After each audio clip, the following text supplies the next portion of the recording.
Hello guys, it's Taylor. I'm really sorry if today my voice sounds a bit different than usual. It's because that today when I'm recording this episode I'm actually sick. I had a cold that I'm struggling with for 2 days. And I'm really sorry if my voice is a bit different today. Anyway, please enjoy the episode and don't forget to subscribe. Peace. Have you ever considered the weight of history in your hands? Picture this. Many years ago, when I was of course considerably younger and my curiosity about the past was just about to kick in, I found myself wandering through the heaven of an antiquarian bookshop during one of those hot summers in the countryside around Montpellier.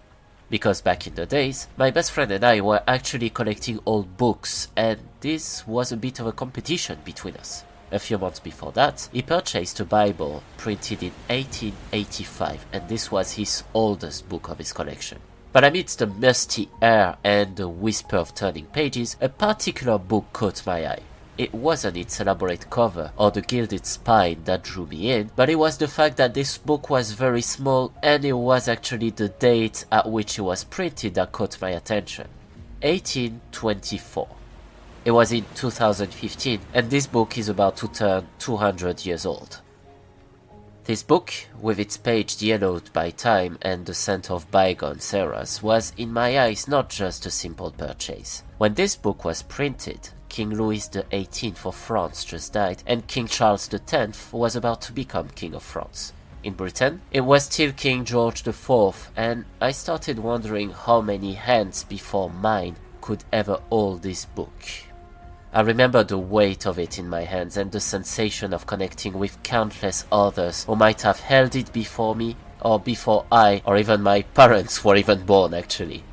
Each page's turn was a step back in time, a certain dance with histories. But even though I could still read some of its pages, the book remains very fragile by its age and by the way, if you guys know someone in the UK who could be able to restore it for me, please feel free to contact me on my website or my email, or send this person my email because I could actually be really interested, or even abroad. But I would really love to have this book actually restored.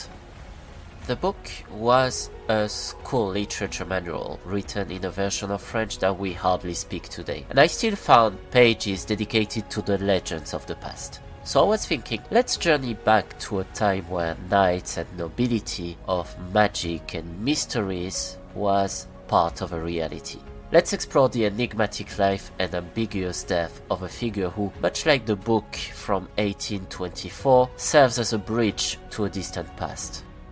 A past that continues to echo through the ages, inspiring tales of heroism, love and betrayal. So as we embark on this quest to unravel the mysteries of Arthur's existence, let's allow ourselves to be transported by the power of legends to a realm where history and legend intertwine in a very strange way.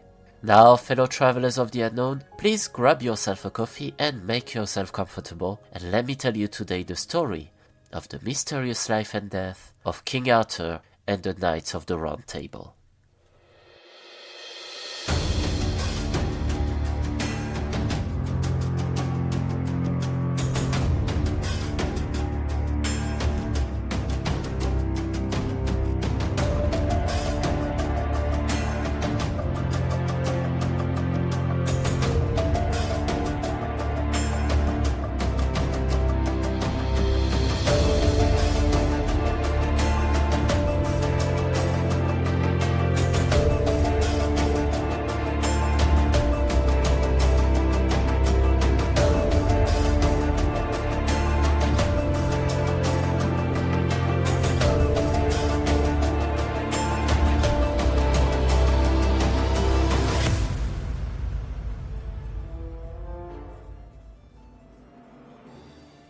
There is nothing more rooted in the British history than the very story of King Arthur. Whether it's a sad or a hopeful story, the making of a legend always starts in its very own context. We are in the 5th century. as the Roman Empire began its slow and painful descent into the annals of history, the fabric of its very vast territory started to fray and crumble under the pressure of internal strife and external invasions. In fact, the empire was none other than the shadow of itself, and many migration waves started to corrupt the power in place, and this at every level. This added to years, if not a century, of constant political instability, with many emperors being assassinated, if not overthrown, and the empire, in order to remain afloat, had to be divided in two parts: the Occidental Empire and the Oriental Empire, which is later to be known as the Byzantine Empire. And as the Great Invasion started, and of course many corrupt generals took advantage of the situation to bring to an end the old lady struggling to remain alive that was the Occidental Empire, they were helped by their friends to settle in the new empire. Those new friends were named the Huns, or the Ostrogoths, or the Angles, or the Franks, or the Saxons, and many other German tribes. And amongst the new tribes settling a bit everywhere in the ashes of what was the empire, there was Britain. This period, often shrouded in the twilight of history, sets the stage for the emergence of one of the most enduring legends of the Western culture, King Arthur. But in the wake of the Roman retreat, Britain transformed into a well-ordered province, crisscrossed with Roman roads and fortified settlements, all mostly economically orbiting around the city of Londinium, later to be known as London, into a patchwork of competing kingdoms and tribal lands. The Roman Empire left behind a legacy of literacy as well as Christianity, and a semblance of law and order Roman version, but the protective mantle was gone. Into this void stepped raiders and settlers from the continent, named Saxon, Angles or Jutes, eager to claim a piece of the fertile and strategically important islands. This was a time of turmoil and transformation, where the remnants of the Roman Britain struggled against the tide of these new arrivals. It was a period marked with frequent skirmishes, shifting allegiances, and the slow but steady emergence of new kingdoms, because Britain, later to become a superpower in history, was just an island where tribes fought against each other for getting a semblance of power in a profoundly disunited country. Amidst the chaos, there was still that leader emerged and was narrated as a hero, a unifying figure who, according to tales and poems that would emerge centuries later, led the defense of Britain against the invaders and sought to maintain a semblance of civilization amidst the collapse of the Roman Empire. His name, Arthurus Rex. Welcome to Tintagel, which is today a small village in Cornwall where a castle is.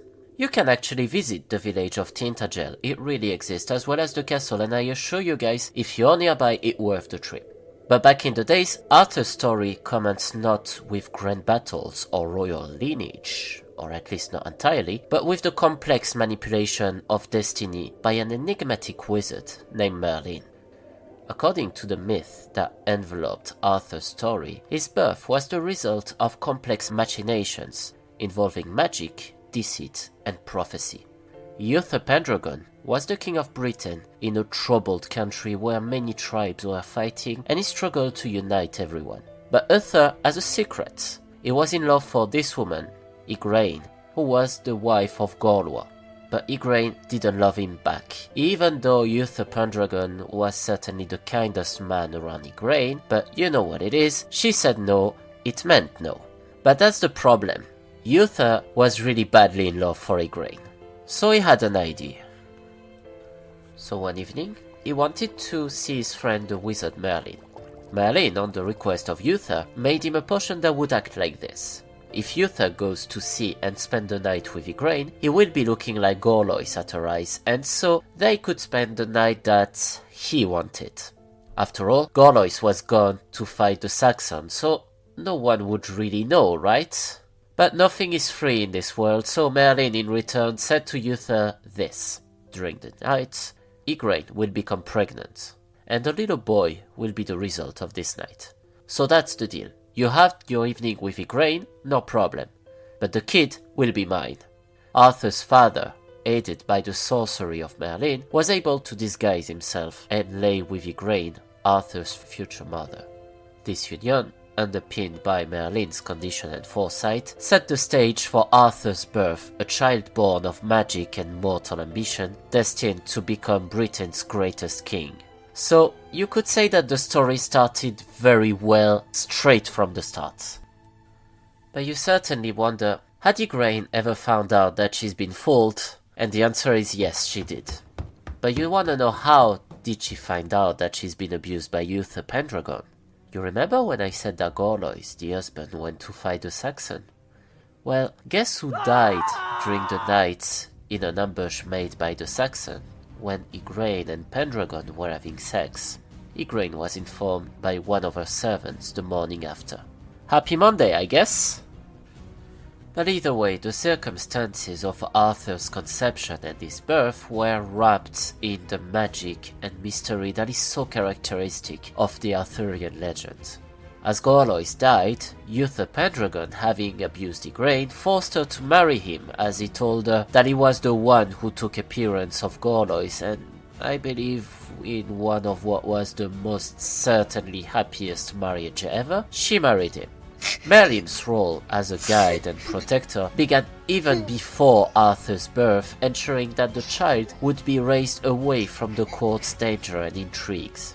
Which was why, as soon as Arthur was born, in the terms of the pregnancy, he was snatched away from the hands of Igraine, and this clandestine beginning imbued Arthur's eventual rise with a sense of destiny and divine favor, marking him as a leader different from those who had come before. He was snatched away whilst Uther Pendragon was here, as well as Morgan, Arthur's half-sister. And that, seeing her mother in profound despair, would mark Morgan to the point that she swore an oath that she would take revenge over this one day.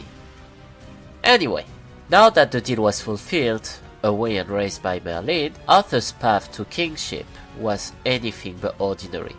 It was prophesied and facilitated by Merlin's magic, culminating in an event that would forever etch his name into the annals of legend: the drawing of the sword from the stone. This sword, Excalibur, was a symbol of divine right and kingship, embedded in stone by Merlin and accessible only by the rightful sovereign of Britain.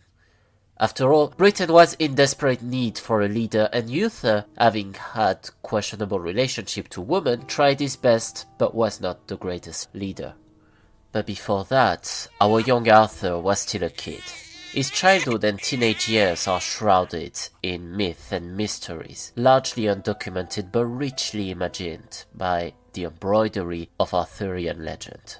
Following his birth, as I said, Arthur was whisked away by Merlin, the wizard who had orchestrated the events leading to his conception, and besides keeping the kid away from the court, this was for another purpose: to protect him from the enemies of his father.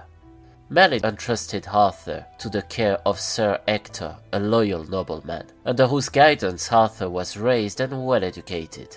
In this period of anonymity, Arthur knew nothing about his royal lineage, growing up as a squire and a son to Sir Ector, learning the ways of knighthood and the values of honor, courage, and chivalry. The making of a leader, in a way. But despite his royal blood, Arthur's upbringing was marked by humility and hard work. His early years were spent in the verdant landscape of Britain, amidst the rolling hills and the vast forest that defined the medieval wilderness. These formative years were crucial in shaping the character of the future king. Arthur grew strong and valiant, educated and trained in the most advanced tactic of combat, and he also showed early signs of leadership and a natural affinity for justice. He had the life of a normal boy.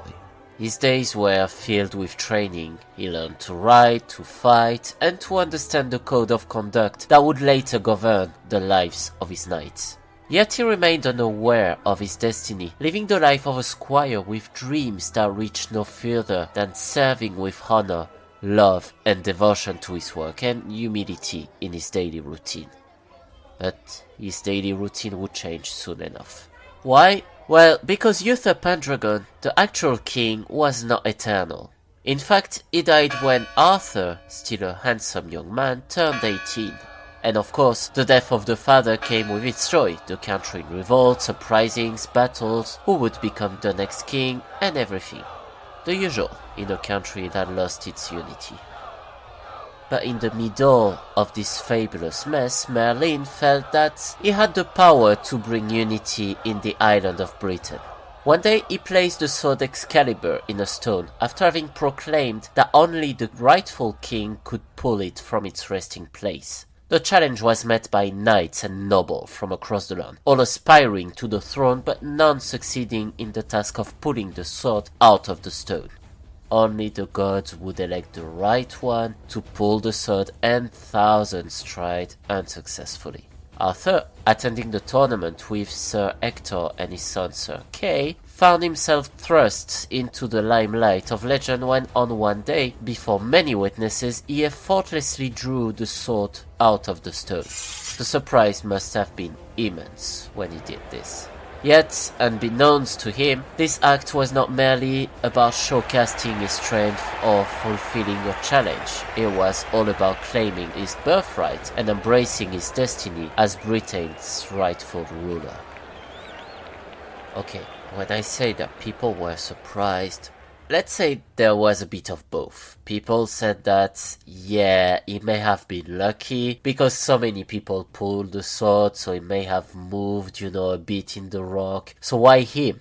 So he replaced the sword in the stone and he pulled it again and lifted it in the air. Now, everybody came to the evidence. Yes, he is the king.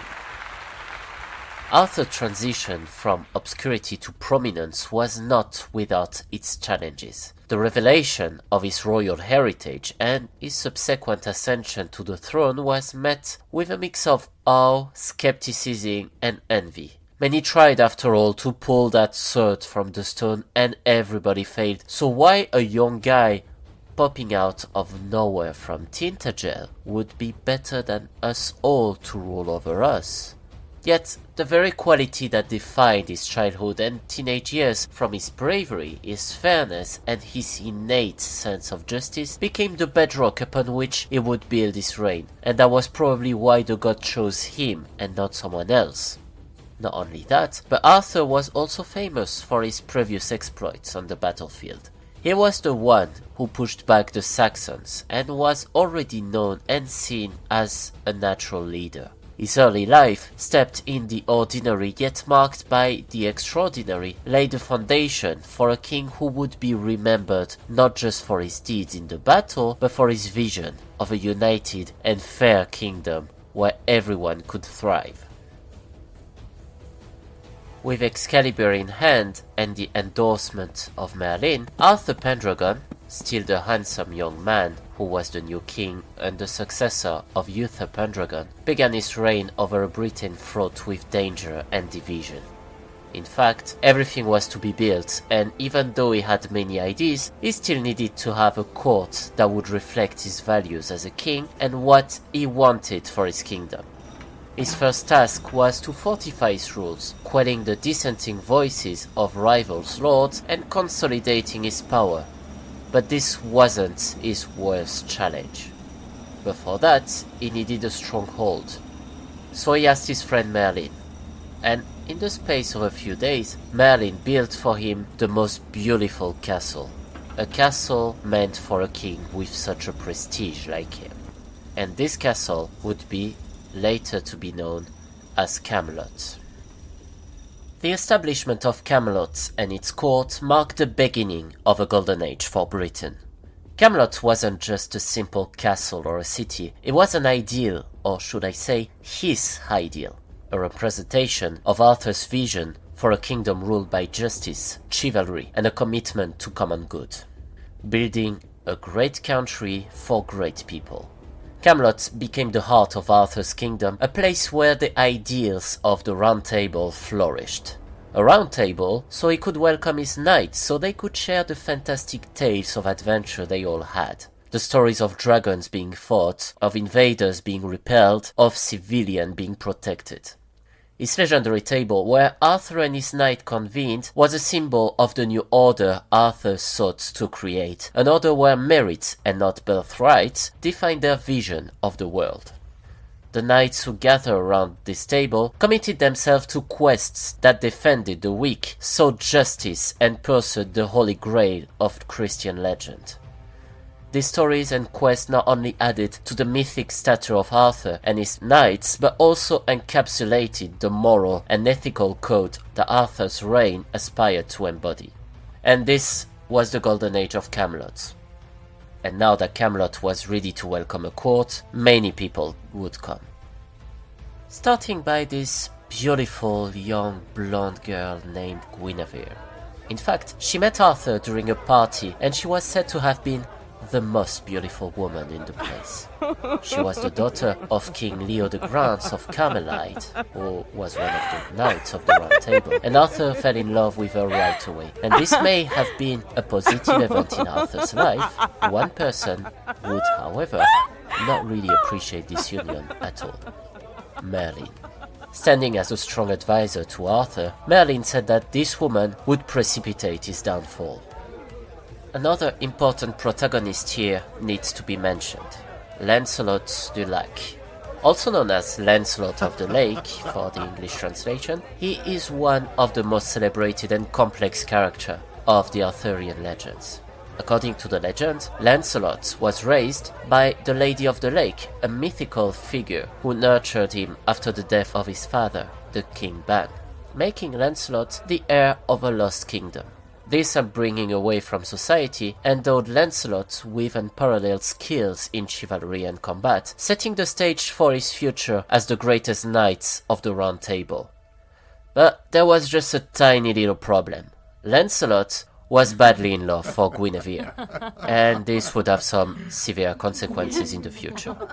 The Golden Age of Camelot is often heralded as the pinnacle of King Arthur's life, a luminous epoch where the ideals of chivalry, justice, and unity shone brightest. It was a period marked by the illustrious deeds of Arthur and his knights, underpinned by a vision of a realm governed by the highest moral and ethical standards.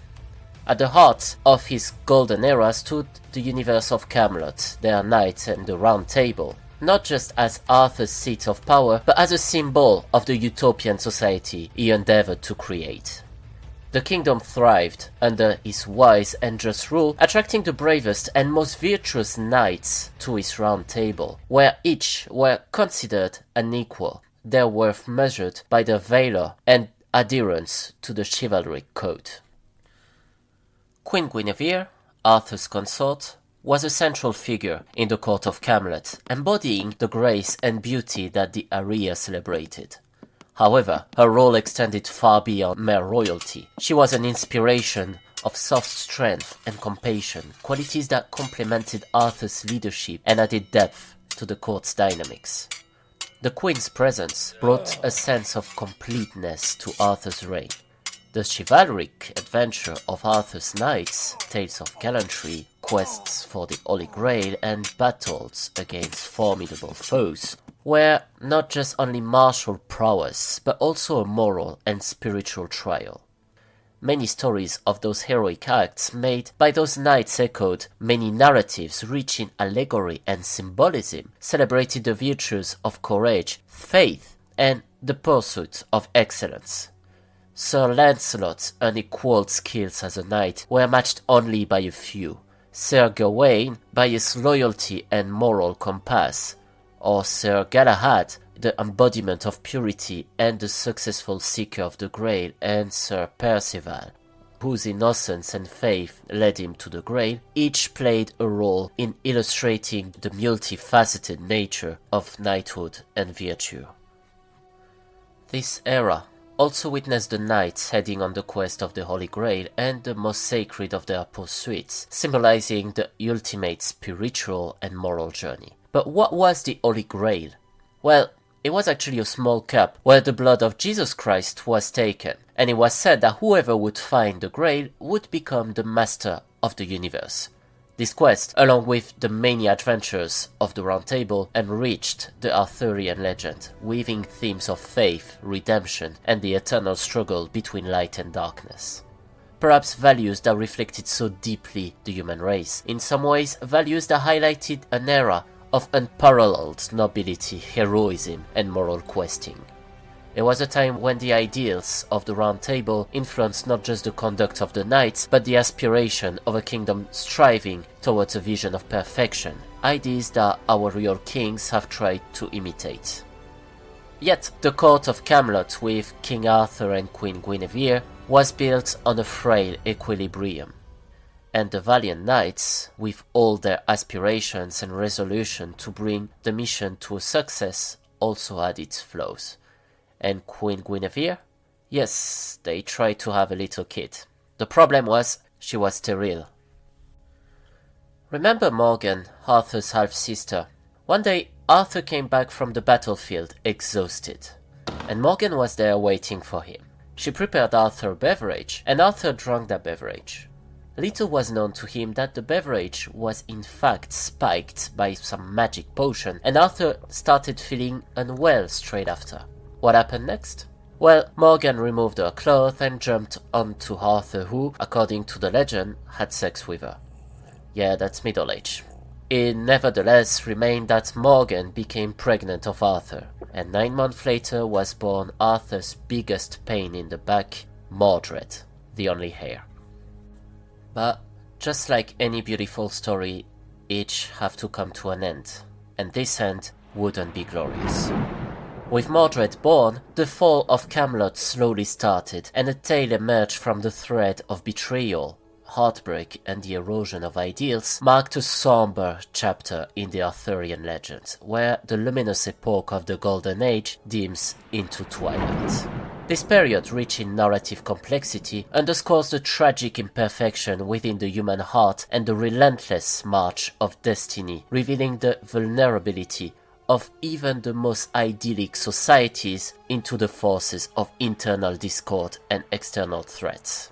Central to this unraveling of Camelot's unity was the deeply personal tragedy of the love triangle involving King Arthur, Queen Guinevere, and Sir Lancelot.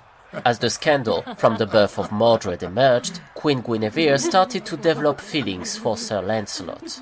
So, at first it started by small kisses stolen in the corridor and feelings of guilt that she probably felt since she truly loved Arthur, but things changed very suddenly. This affair, though rooted in profound love and passion, breached the chivalry code that was the bedrock of Camelot's very own existence. One day, looking for his wife everywhere in Camelot, Arthur entered the room of Sir Lancelot, who found Guinevere in his arms. Having lived that with my ex, I can imagine how Arthur felt at this moment, but that's what he did. Not only he kicked Lancelot out of his castle, but applied the sentence for an adultery woman to Queen Guinevere and sentenced her to death. But on the day she was meant to be executed, Sir Lancelot surged out of a forest and freed her, taking her to his forest, where they could live their life. Already being humiliated, Arthur wanted to settle the score once and for all, with the knight he respected the most in his stable, and when he found him, taking Excalibur, he fought Sir Lancelot in a duel to death. Who won the duel? Lancelot. Yes. Even though Arthur had still the most powerful sword, it seemed that the gods started to give up on him. But Lancelot did not kill Arthur, as the duel was meant to finish. Why? Arthur may have been the person cheated upon, he was still the king. And we don't kill the king. Yet, the revelation of Guinevere and Lancelot's betrayal did not merely tarnish personal relationships, it struck at the very heart of the Round Table, sowing seeds of divisions among its members. Knights, once brother-in-arms, were now divided, their loyalty torn between their king and the real most celebrated hero.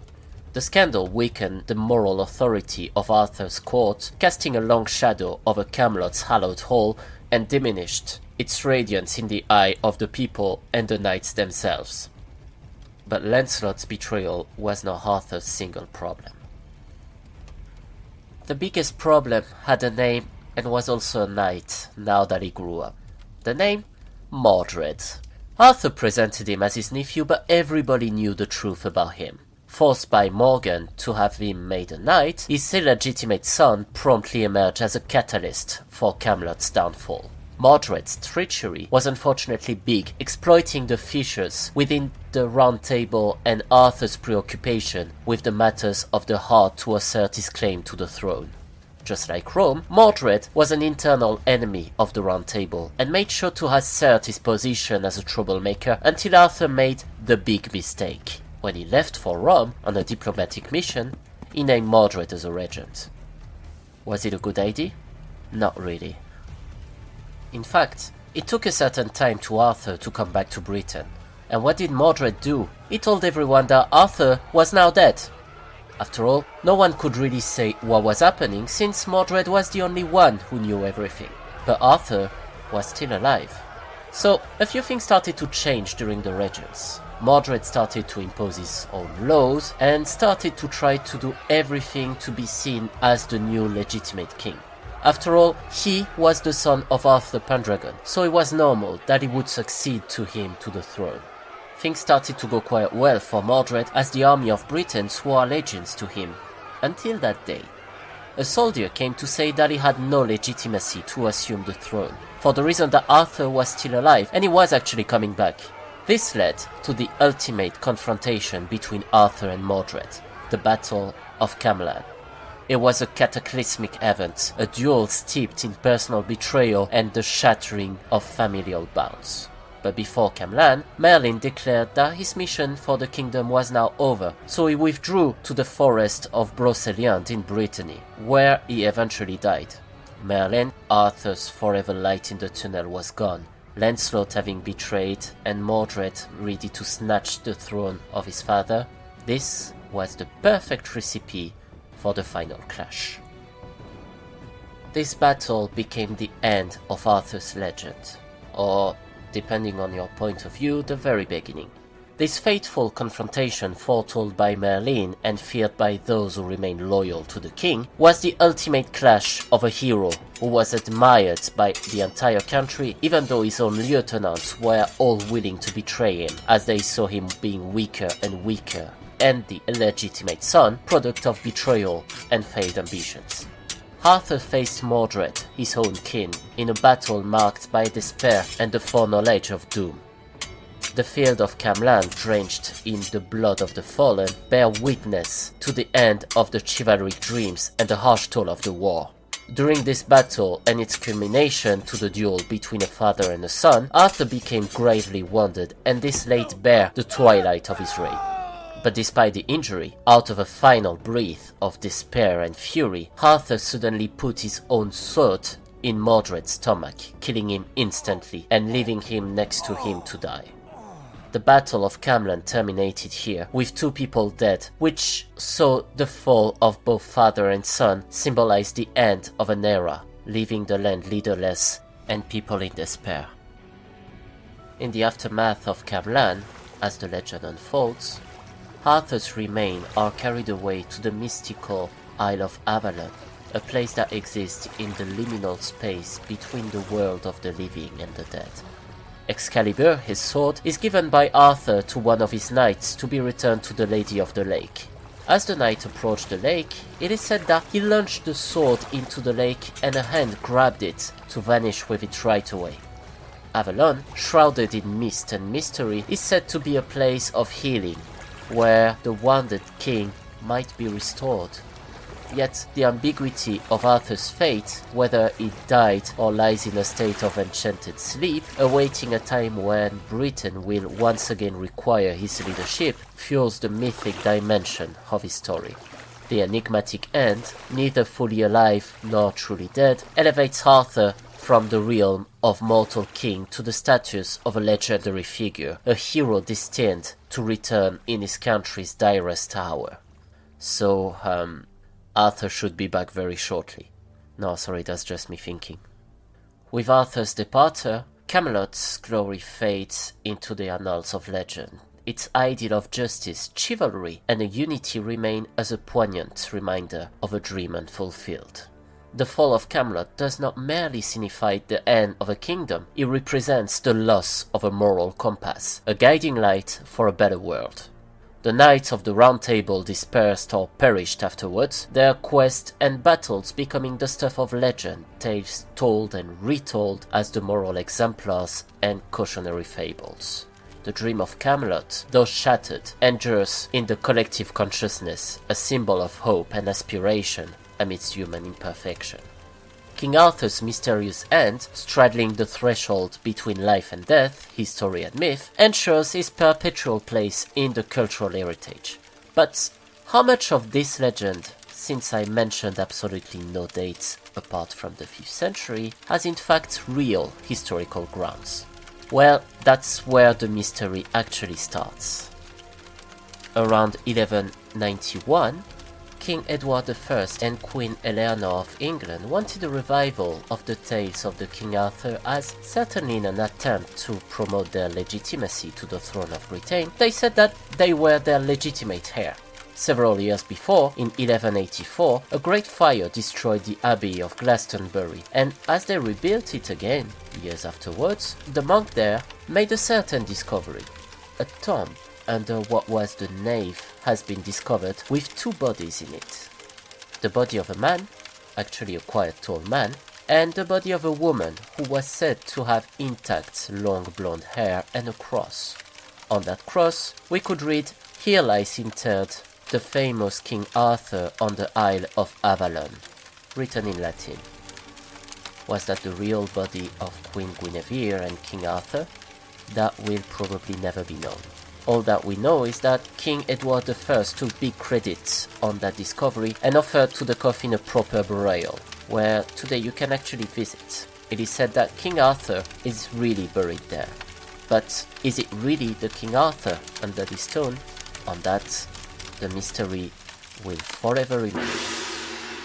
As we conclude our exploration into the mist-shrouded legend of King Arthur, we're left stranding at the crossroads of history and myth. A mythological tale brought by the thread of bravery, betrayal, love and loss, as echoed through the ages, inviting us to ponder the essence of heroism and the power of legend. In the grand scheme of things, Arthur's story challenges us to reflect on the nature of leadership and the quest, the eternal quest for a just and noble society. As you turn over the stone of Camelot in your mind, I invite you to share your reflection in the comment section below and to subscribe to the channel if you want to know more about the future episodes. What truth can be drawn from the Arthurian legends in our modern quest for meaning and morality? Until our next rendezvous with the enigmatic and the inexplicable, keep your minds questing and your heart valiant. See you next week, fellow travelers of the unknown.